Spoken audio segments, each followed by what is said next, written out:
Salut tout le monde et bienvenue à nos samedis Cozy musculation-prise-de-masse.com. Mon nom est Charles Moi, c'est Étienne. et aujourd'hui, j'ai l'impression que tu es vraiment retardé. Aujourd'hui, on répond à la question de Nicolas, Paris, 27 ans. Un membre avec nous, Nicolas, donc On est combien de content temps de répondre à muscula- ta question Ben tout de oui. suite. Ouais. Bien heureux. 4 mois d'expérience en musculation. Nicolas nous demande, j'ai commencé la musculation il y a 4 mois en salle de sport et en même temps un gros régime alimentaire pour perdre du gras. En 4 mois, j'ai perdu 19 kg, soit 41 livres. Je fais aujourd'hui 1,81 m, donc 5 et 9, pour 81 kg, donc 178 livres. Pourtant, j'ai lu un peu partout qu'il était impossible de maigrir, perdre du gras tout en prenant du muscle. J'ai pourtant l'impression d'avoir gagné des muscles aux biceps, triceps, pectoraux et abdos pendant que je perdais du poids.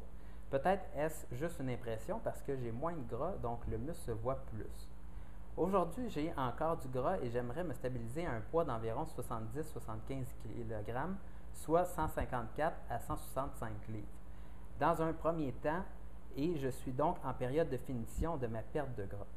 Mon interrogation aujourd'hui concerne justement cette phase de finition.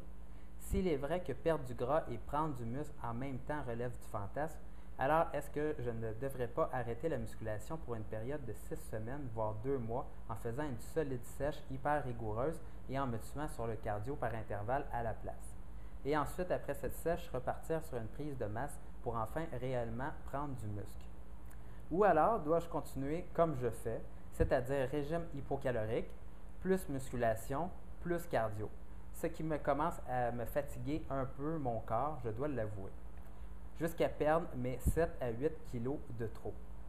Ma vraie interrogation, en fait, est-ce que ma muscu est inutile et est-ce que je fais ça pour rien? Est-ce que je me fatigue pour rien? Merci de votre réponse et continuez votre super boulot, les gars. Nicolas.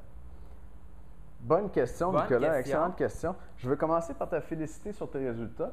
Écoute, en 4 mois, tu as perdu 41 livres. C'est excellent. Ah, c'est vraiment 10 bon. livres par mois. C'est vraiment bon. Et tu veux-tu qu'on s'assoie comme ça? On peut bien. Comment tu le sens? Bref, je me suis avancé parce que tu t'es avancé. OK, bien, je vais m'asseoir. Donc, bravo pour tes résultats, OK? Puis ça paraît que tu t'es bien informé là, dans ta question. Et il y a juste un petit détail ou deux que tu as manqué ou à propos desquels tu n'as pas été bien informé. Puis je pense que ça va t'aiguillonner là, tout ça dans la bonne direction. Ce n'est pas impossible de prendre du muscle en même temps qu'on maigrit. OK? Puis toi, tu as l'impression d'en avoir pris et c'est probablement le cas. Oui, tu es mieux défini, donc tu vois plus tes muscles, mais tu as probablement pris de la masse musculaire parce que chez un sédentaire qui commence à s'entraîner, il va y avoir, règle générale, une perte de gras et une prise de masse musculaire. Dans le fond, c'est le muscle qui était inutilisé qui réapparaît chez le sédentaire. Donc, comme toi, tu as commencé la musculation il y a 4 mois, mais c'est probablement ce qui s'est passé. Dans ton cas, tu as réellement pris du muscle. Maintenant, une fois que tu passes l'étape sédentaire, et puis chez quelqu'un qui est entraîné, spécialement plus il y a d'expérience en entraînement, plus ça fait longtemps que la personne fait de la musculation, oui, pratiquement impossible là, de prendre du muscle et de perdre du gras en même temps.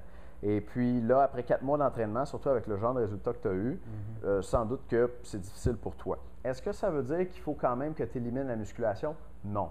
Pour la raison suivante, faire de la musculation dans une phase de perte de poids, dans une sèche, ça envoie le signal à ton corps qu'il a besoin de conserver ses muscles, puisqu'il s'en sert au gym. Ton corps, il pense encore qu'il est dans la plaine puis il chasse Le mammouth. chasse le mammouth, that's it.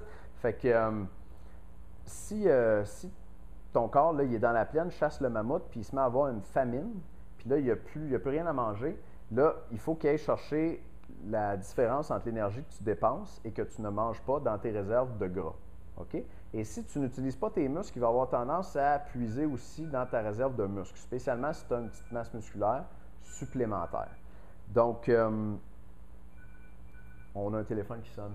Ouais, Mais probablement que vous ne l'entendez pas, pas, c'est ça. C'est juste nous qui l'entendons, mais c'est pas grave. OK. Donc, il faut que tu fasses de la musculation pour dire à ton corps qui pense qu'il chasse le mammouth que oui, il doit conserver ses muscles pour se garder en forme et puiser principalement dans son gras. Donc, très important pour toi de continuer à faire de la musculation pendant ta sèche. Et peut-être un dernier détail, Vas-y. je vais y aller, je suis sur une bonne lancée. Un dernier détail, tu nous dis que de continuer à faire ton régime hypocalorique, plus muscu, plus cardio, ça commence à te fatiguer. Effectivement, surtout si ça fait 4 mois en ligne que tu le fais. Moi, je recommande aux gens de faire une phase de maintien de 2 semaines minimum après 6 semaines de perte de poids. Donc, toi, ça fait 16 semaines que tu perds du poids sans arrêt, j'imagine. Donc, donne un petit break à ton corps. Là. Tu pourrais même interrompre l'entraînement ou aller faire juste un cardio léger, genre footing, là, au gym, prendre ça cool pendant 1 semaine ou 2, stabiliser ton poids, te donner un moment de répit avant de repartir pour la phase suivante, où tu continues à manger moins, donc régime hypocalorique, muscu et cardio. Avoir pris ce congé-là, ça va permettre à ton corps de bien récupérer. Tu vas retourner à l'entraînement plus motivé et puis ça diminue tes chances de te blesser et de te surentraîner. Une autre chose aussi, c'est que souvent, il y a des personnes qui vont s'entraîner, ils ont un certain volume d'entraînement et là, ils veulent commencer à perdre du poids, donc ils vont rajouter un certain volume de cardio. Et peut-être que ton corps répondait bien à un certain volume d'entraînement de musculation, mais là, tu y rajoutes du cardio, là, tu commences à trouver ça fatigant. Surtout si tu commences à mettre des intervalles assez importants sur le cardio et ton entraînement de musculation est intense. Donc, ce qu'on conseille, nous, sur Musculation Prise de masse, c'est que lorsqu'on perd du poids, faire un entraînement plus en force. Ça permet d'améliorer la qualité musculaire de la force, mais lorsqu'on s'entraîne en force, ça réduit le volume d'entraînement au total qu'on fait et c'est moins fatigant pour récupérer entre les séances. On se sent moins fatigué, là, on se sent moins comme si un train nous avait passé sur le corps lorsqu'on s'entraîne en force que quand tu es vraiment raqué de tes muscles, quand tu t'entraînes en hypertrophie. Donc, ce que je te conseillerais, c'est de regarder ton volume total, mais probablement de t'entraîner en force, réduire un petit peu le nombre de tes séries, t'entraîner en force. Et là, à ce moment-là, le volume global va être moins difficile pour toi à supporter. Excellent point. Bon, aujourd'hui, c'est la dernière journée? Dernière journée, 101 secrets de musculation des 57 meilleurs entraîneurs au monde. C'est 37, Charles. 37? Colin. Non, mais ils sont bons quand même, là, même si ils sont 37. Bons quand même. Donc, ce qu'on a fait, moi et Étienne, c'est que dans nos lectures puis nos recherches sur Internet, on a lu plusieurs auteurs et on a rassemblé toutes les meilleures informations techniques, pratiques dans le gym et on a fait ça en 3 DVD différents. Donc, vous pouvez aller voir les informations. Et cette semaine seulement, c'est notre rabais final parce qu'on va monter le prix par la suite parce qu'on est en train de créer des livres qui vont aller avec les DVD pour vous donner l'information également en livre. Donc, c'est la dernière semaine pour profiter du rabais final pour avoir les 3 DVD pour le prix d'un. Et le rabais, si vous voulez vous informer, c'est juste en bas du vidéo ici. Merci de nous écouter. On vous souhaite une super fin de semaine. Nicolas, merci beaucoup pour ta question. Continue comme ça, tu es sur la bonne voie, tu es bien informé, puis tu vas continuer à avoir des bons résultats. Félicitations pour la perte de poids. Yes. Salut. Ciao.